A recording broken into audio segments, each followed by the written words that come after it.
जी तो स्वागत है भाई लोगों हमारी एक और नई वीडियो में। तो कैसे हो आप लोग? आई होप सभी अच्छे होंगे। राम राम भाई सभी भाई है ना। आज बात करेंगे भाई केमिस्ट्री के फर्स्ट चैप्टर जो गति है भाई उसका।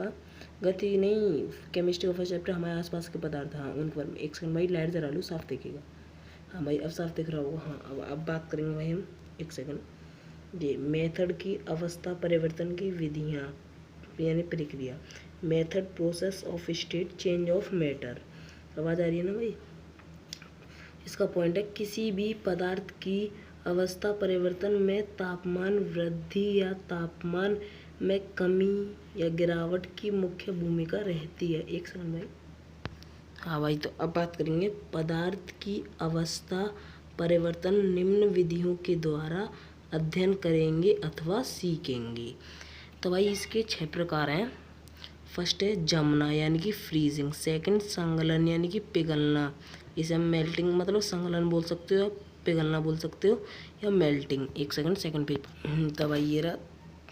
थर्ड वाष्पीकरण यानी कि वेपोराइजेशन। संघनन इंग्लिश में बोलेंगे कॉन्डेंसेशन। ऊर्ध्वपतन सब्लिमेशन। निक्षेपण प्रेसिपिटेशन।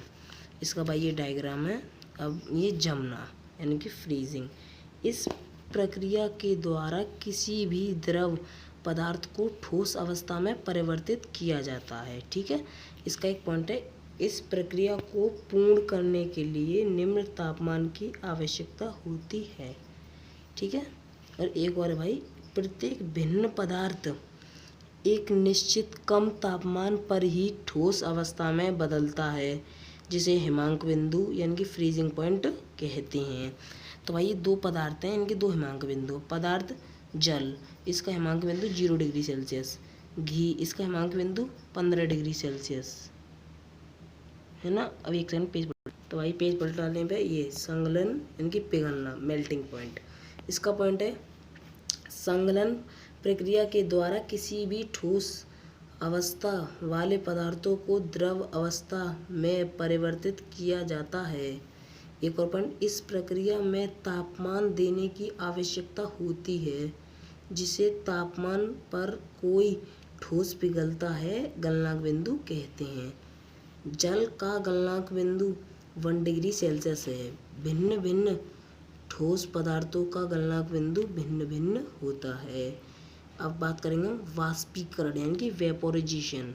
इसका पॉइंट है जब कोई द्रव या तरल पदार्थ वाष्प या गैस अवस्था में बदलता है तो इस प्रक्रिया को वाष्पीकरण कहते हैं।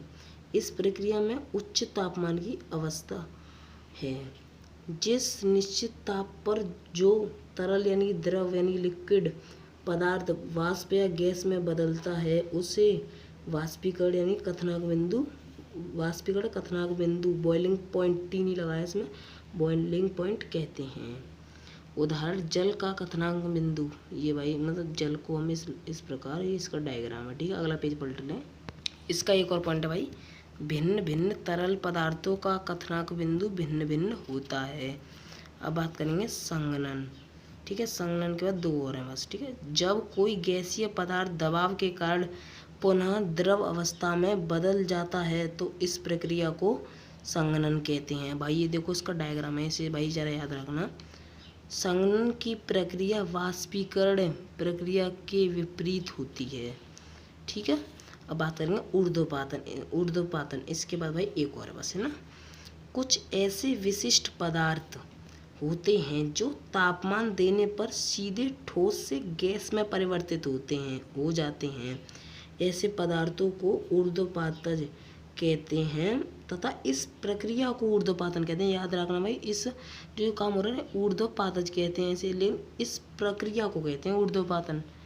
ऊर्ध्वपातज पदार्थ भाई ये 3 है। ये देखो एक सेकंड, अमोनियम क्लोराइड नौसादर, कपूर कॉम्फर और भाई नेफीज। कपूर भाई आपको पता है उसमें पूजा में यूज़ करा जाता है। इसका भाई ये डायग्राम है। ठीक है, एक पॉइंट है जब कोई पदार्थ ठोस अवस्था से सीधे गैस अवस्था में जाता है तो उस प्रक्रिया को ऊर्ध्वपातन कहते हैं।